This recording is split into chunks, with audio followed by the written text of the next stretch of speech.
নমস্কার বন্ধুরা, বাংলার ইনভেস্টর ইউটিউব চ্যানেলে আপনাদের সবাইকে স্বাগত জানাই। চ্যানেলে প্রথমবার এসে থাকলে চ্যানেলটা অবশ্যই সাবস্ক্রাইব করে রাখবেন। তো চলুন এই ভিডিওটা শুরু করা যাক। এই ভিডিওতে এটাই আলোচনা করব যে সামনের সপ্তাহে বাজারে কোন কোন বড় ট্রিগার পয়েন্টগুলো রয়েছে যেইগুলো মার্কেটকে বড় মুভ দিতে পারে, মানে মার্কেট উপরের দিকেও যেতে পারে বা নিচের দিকেও যেতে পারে। চলুন এক এক করে দেখে নেওয়া যাক। তার আগে অবশ্যই দেখে নেব এই সপ্তাহে বাজার কি পুরো 5 দিনই খোলা থাকবে নাকি কোনো ছুটি থাকবে। তো যদি কথা বলি, এবারে মার্কেট 4টে দিনই খোলা থাকবে, একটা দিন ছুটি থাকছে। এইখানে দেখতে পাচ্ছেন এই যে হলিডে ক্যালেন্ডার, সেটা খুলে নিয়েছি। এই যে 28শে মে 2026 এই দিন যে ছুটিটা রয়েছে দেখতে পাচ্ছেন, এই বৃহস্পতিবার দিন এই বৌরি ঈদের জন্য ছুটি থাকছে। তো এটাই এই সপ্তাহে পড়ছে, অর্থাৎ বৃহস্পতিবার দিন মার্কেট বন্ধ থাকছে। 4 দিনের জন্য এই যে মার্কেট সেটা খুলছে। এরপরে চলুন বাজারের মহল দেখে নিই। এই শুক্রবার দিন আমাদের মার্কেটে মোটামুটি ভালো একটা তেজি দেখতে পাওয়া গেছে। 0.27% বেড়েছে, অনেকটা উঁচুতে উঠে গিয়েছিল, সেইখান থেকে পড়ে গিয়েছে যদিও। এবং যদি 5 দিনের কথা বলি, 5 দিনেই নিফটি প্রায় 1.48% বেড়েছে।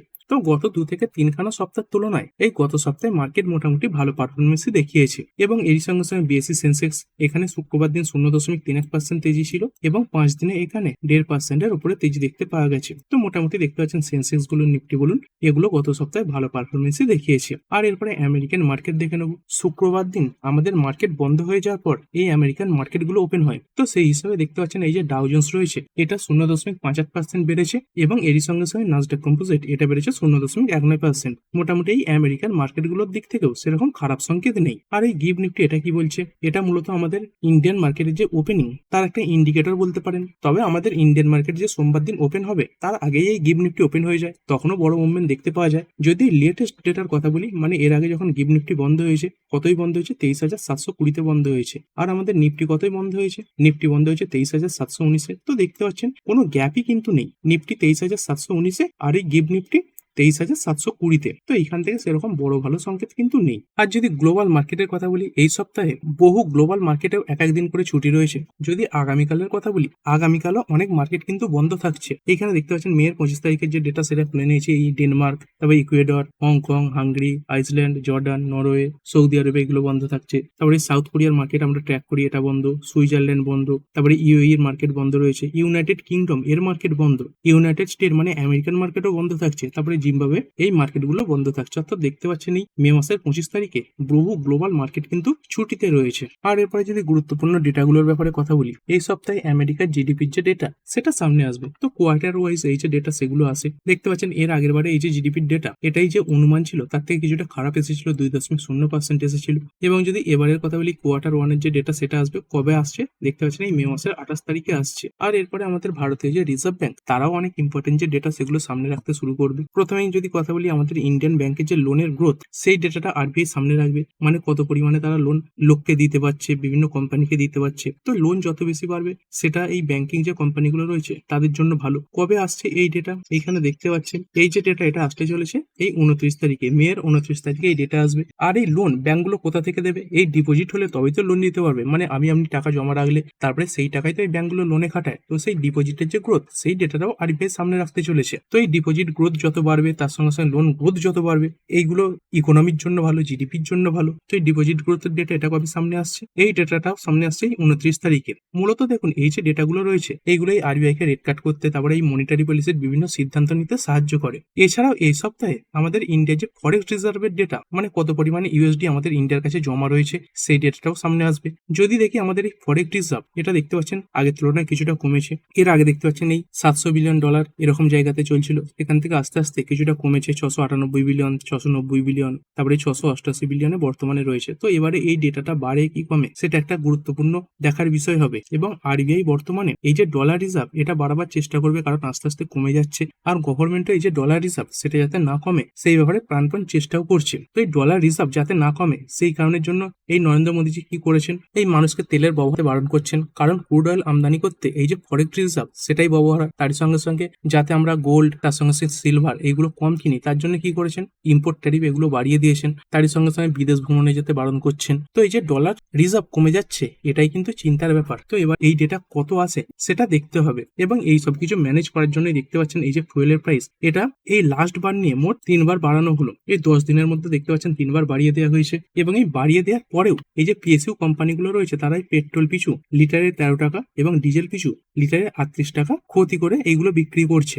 এবং এখানেই শেষ নয়, এবারে তো এই পেট্রোল ডিজেলের প্রাইস আবার এই 90 পয়সা করে বাড়ানো হয়েছে। দেখতে পাচ্ছেন এই পেট্রোল দিল্লিতে 87 পয়সা বাড়ানো হয়েছে এবং ডিজেল এটাই 91 পয়সা বাড়ানো হয়েছে। এর আগে একবার 3 টাকা বাড়ানো হয়েছিল, তারপরে 90 পয়সার কাছাকাছি বাড়ানো হয়েছিল, আবার দেখতে পাচ্ছেন এরকম 90 পয়সার কাছাকাছি বাড়ানো হয়েছে।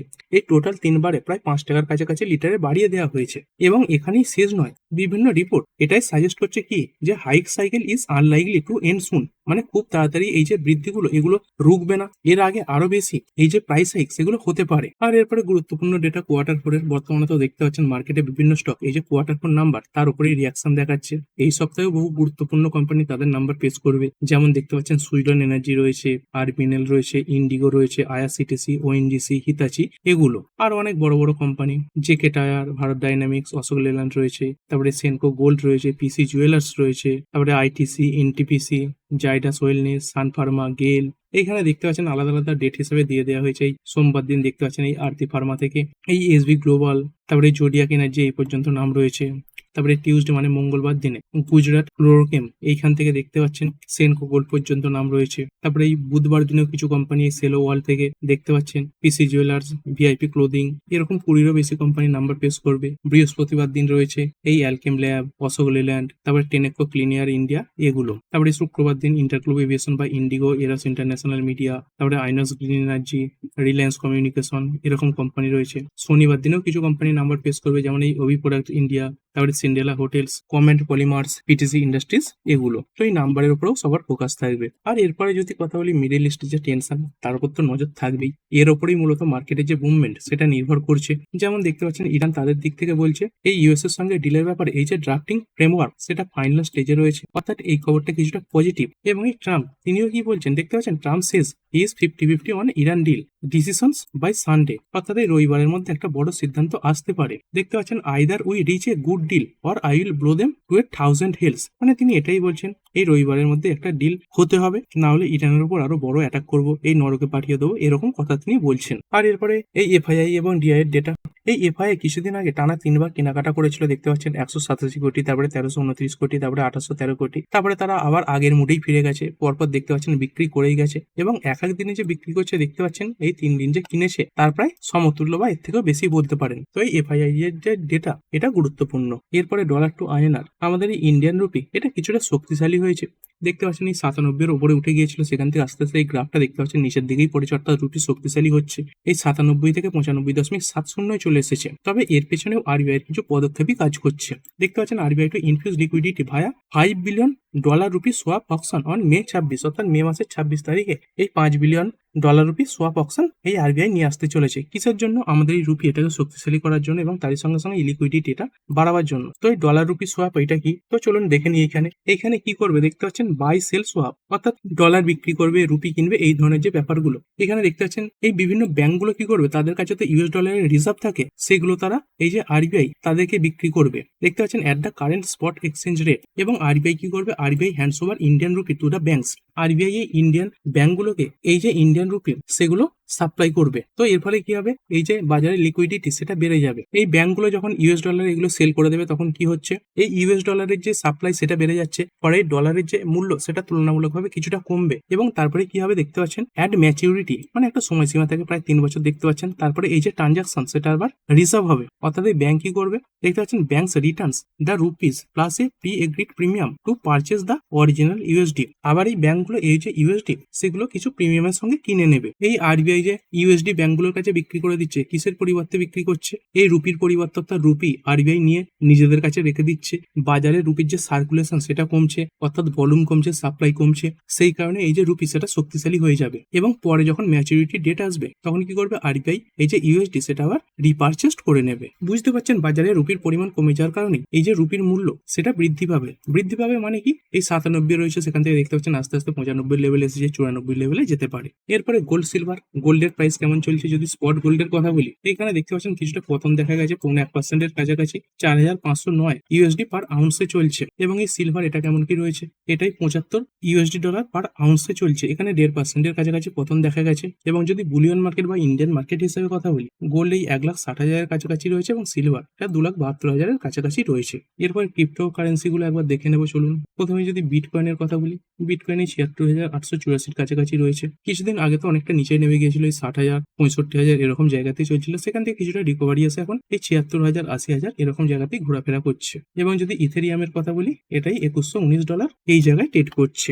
আর আমাদের মার্কেটের জন্য সবথেকে গুরুত্বপূর্ণ কি, এই যে ক্রুড অয়েল, সেটাই। এই ক্রুড অয়েলে কেমন কি দেখতে পাওয়া যাচ্ছে, এই দেখতে পাচ্ছেন ব্রেন্ট ক্রুড, এটা এখনো ১০০-র উপরেই রয়েছে। তবে একসময় ১১০-এর কাছাকাছি পৌঁছে গিয়েছিল, সেখান থেকে কিছুটা স্বস্তির ব্যাপার। তবে এই ১০০-র উপরে থাকাটা এটা কিন্তু কিছুটা নেগেটিভ। যখন এই ১০০-র নিচে নামবে, সেটাকে কিছুটা পজিটিভ হিসেবে ধরা হবে। এবং এই ক্রুড অয়েলের প্রাইস যদি খুব বেশি না কমে, তাহলে কি হবে, আমাদের ইন্ডিয়ান মার্কেটের যে তেলের কোম্পানিগুলো রয়েছে, এই যে ওএমসি কোম্পানিগুলো রয়েছে, তাদের যাতে ক্ষতি না হয়, সেই কারণে এই যে তেলের প্রাইস সেটা আবার বাড়িয়ে দেওয়া হবে।